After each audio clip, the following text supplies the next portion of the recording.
Rusko-srpski odred deminera za sad je dubinski čistio deo Karađorđevog brda koji pripada opštini Paraćin, gde je 19. oktobra 2006. godine došlo do eksplozije u vojnom skladištu 7. juli, kada je eksplodiralo bar 1300 tona minsko-eksplozivnih sredstava. S druge strane, deo brda koji pripada opštini Ćuprija pretraživan je tek površinski i pošto posao u Paraćinskoj opštini još nije završen, čekat ćemo bar još 2 godine na početak dubinske sanacije terena na Vezirovom brdu.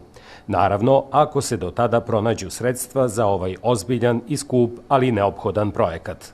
Ove 2014. godine ekipa iz Rusije nastavlja da vrši razminiranje teritorije na području opštine Paraćin, a nadamo se da će narednih godina da budu obezbeđena sredstva, jer su u pitanju velika finansijska sredstva koje neko mora da donira sa strane, da bude deo razminiranja i naše teritorije, znači deo oko Vezirovog jezera.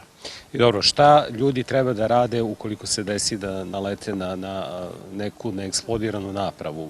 Koji je postupak? Dakle, sve što im je sumnjivo, sve što vide, nađu, nemoj da diraju, neka samo zapamti gde se nalazi, znači lokacija gde je i neka obaveste policiju. Stamenković napominje da će posebno težak zadatak biti čišćenje jezera na Vezirovom brdu, u kome verovatno ima potencijalno opasnih minsko-eksplozivnih sredstava.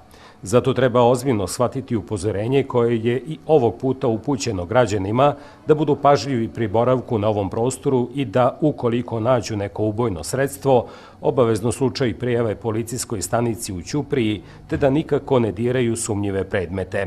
Zapamtite pravilo, svako minsko-eksplozivno sredstvo je opasno, ona sa zatajenjem posebno.